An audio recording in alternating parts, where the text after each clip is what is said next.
السلام عليكم، اهلا بيكم معايا في قناه وصفات لجمالك. معاكم زي ما اتعودتم خبير التجميل والاعشاب والتطوير الذاتي والاسري مريم يحيى. النهارده هنتكلم عن وصفه من الوصفات الجميله جدا لتطويل الشعر بجنيهات بسيطه. الزيت بتاعنا اللي هنتكلم عنه النهارده سعره ما يزيدش عن 7 جنيه، 7 جنيه ونص.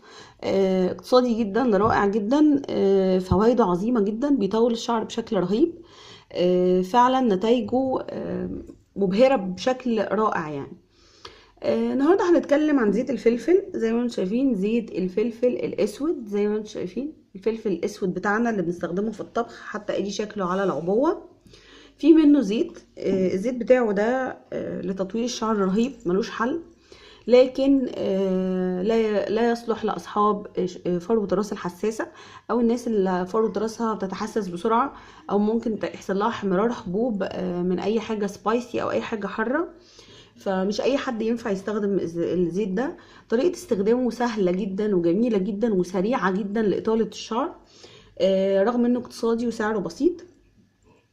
طبعا اول حاجة عشان نقدر نستخدم الزيت بتاعنا ده، المفروض شعرنا يكون مغسول كويس جدا بالشامبو والمية. المفروض ما يكونش عندنا قشرة في فروة الراس، فروة الراس تكون نظيفة تماما. المفروض ما يكونش فيها صدفية، ما يكونش فيها التهابات، ما يكونش فيها حبوب. لو حطيتيها وشعرك فيه حبوب ممكن يؤدي الى التهابات زيادة. يعني لازم فروة الراس تكون نظيفة وسليمة.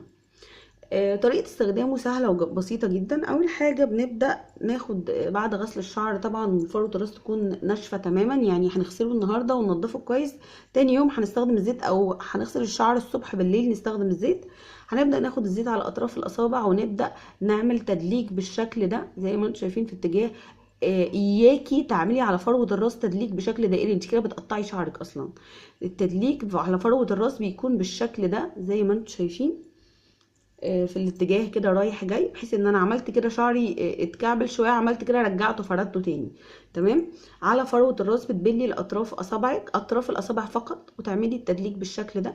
كل ما تنشف تبلي تاني، بحيث ان انت تاخدي او تغمسيها تاني في زيت، بحيث ان انت تاخدي فروه الراس كلها. تمام.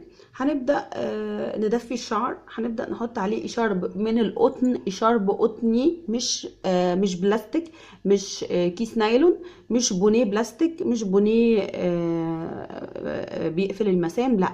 إشارب قطن من القطن هنجيبه ونلف بيه الشعر، طبعا نكون ممشطينه كويس ولمين الشعر. هنلفه بيه ونسيبه على الشعر ساعة ساعتين، بحيث ان يعني يكون في دفء عليه. بعد كده عايزة تشطفيه بالمية، مفيش مشكلة خالص، وتدهني المرطب العادي بتاعك. المفروض ان انا استخدم الوصفة دي مرتين في الاسبوع، او 3 مرات في الاسبوع، على حسب ما انتي مستعجله على اطاله الشعر. تمام. لكن افضل شيء ان انا اكون غاسله فروه الراس قبلها. احنا متفقين مع بعض طبعا في كل فيديوهاتي ان انا ما ينفعش يعدي عليا يومين الا وتالت يوم اغسل شعري. ما ينفعش اسيب شعري اسبوع واسبوعين والكلام ده خالص. انتي كده بتوقعي شعرك، بتجيبي لشعرك قشر، بتجيبي شعرك حشرات وامراض، وفي نفس الوقت بتضعفيه. الشعر زي النبات، زي الزرع، محتاج ميه، محتاج دايما ميه.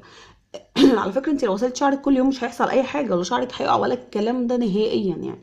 الكلام ده معلومة مغلوطة 1000000%. زي ما قلت لك هنستخدمه بالطريقة دي، وهنغطي الشعر ساعتين عشان يتدفى بحاجة قطنية، وبعدين ممكن نشطفه بمية دافية، وبعدين نبدأ ندهن الشعر بالمرطب العادي بتاعنا. الناس اللي عايزة تستخدمه يوميا مفيش اي مشكلة انك تستخدميه يوميا، بس يا ريت ما تجيبيش المرطب. لو هتغسلي شعرك طبعا كل 3 ايام، يبقى اليومين اللي مش هنستخدم فيهم، مش هنغسل فيهم الشعر وهنحط زيت على زيت، ما تجيبيش بقى الزيت المرطب على فروة الراس خالص. نسيب فروة الراس فيها زيت الفلفل فقط، بدون اي اضافات. طبعا زي ما قلت لكم هو متوفر الزيت وسعره رخيص جدا، رائع جدا، وبيساعد بشكل رهيب على اطالة الشعر. كمان من مميزاته الرهيبة جدا الجميلة جدا انه بيساعد على القضاء على شيب الشعر، مش بيطول الشعر بس. طبعا بيحفز مادة الميلانين اللي موجودة في فروة الراس على انها تفرز، بيغمق لون الشعر. بيساعد على يعني الشعر الجديد يطلع مش ابيض، يطلع بلون الشعر العادي. فدي من مميزاته برضو الجميلة جدا، انه بيساعد على القضاء على شيب الشعر. يعني هيفيد الصغيرين وهيفيد الكبار، هيفيد الناس اللي عايزه شعرها ما يبقاش لونه ابيض، وهيفيد الناس اللي عايزه تطول شعرها، وكان الناس اللي عايزه شعرها يكون كثيف، الناس اللي عندها فراغات في الشعر. هيفيد جميع مشاكل الشعر المتعلقه بالتساقط، بالكثافه، بالاطاله، وبشيب الشعر. يعني وصفه متكامله، وصفه مكتمله الاركان لعلاج الشعر، رباعيه في منتهى الجمال. ان شاء الله تستفيدوا منها، وكلها بجنيهات بسيطة جدا. زي ما قلت لكم لا يتعدى سعره ال7.5 جنيه زي ما انتم شايفين سعره اهو، 7.5 جنيه فقط. وعلى فكرة لسه شارياه مبقالوش يومين، يعني السعر ده ما غلاش، ما زادش زي ما هو. العبوة هي عبارة عن 30 ملي، هتكفي معاكي كتير، يعني هتقعد معاكي، لان زي ما قلت لك طريقة الاستخدام بتاخدي على اطراف اصابعك.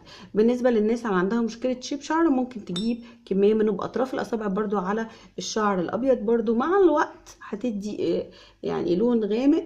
مع كمان لو انتي شربتي كوب من الميرامية يوميا او 3 اكواب كمان يوميا، هتظبط لك شيب الشعر، وهتظبط لك الهرمونات، وهتعمل يعني الميرامية رائعة وجميلة جدا. مغلي نبات الميرامية، وكمان زيت الميرامية من الحاجات الجميلة والرائعة جدا برضو للاستخدام الترطيب اليومي عشان مشكلة شيب الشعر. كده نكون وضحنا الفيديو بتاعنا، وان شاء الله تستفيدوا منه، وان شاء الله يجيب معاكم نتائج رائعه. ما تنسوش طبعا زي ما اتعودتوا معانا نحط لايك للفيديو عشان يوصل لاكبر عدد من الناس تستفيد منه. طبعا ما تنسوش تشتركوا معانا في القناه عشان يوصلكم كل وصفاتي اول باول. وصفاتنا كلها بسيطه في متناول ايد الجميع. شكرا لمروركم الرائع، والسلام عليكم.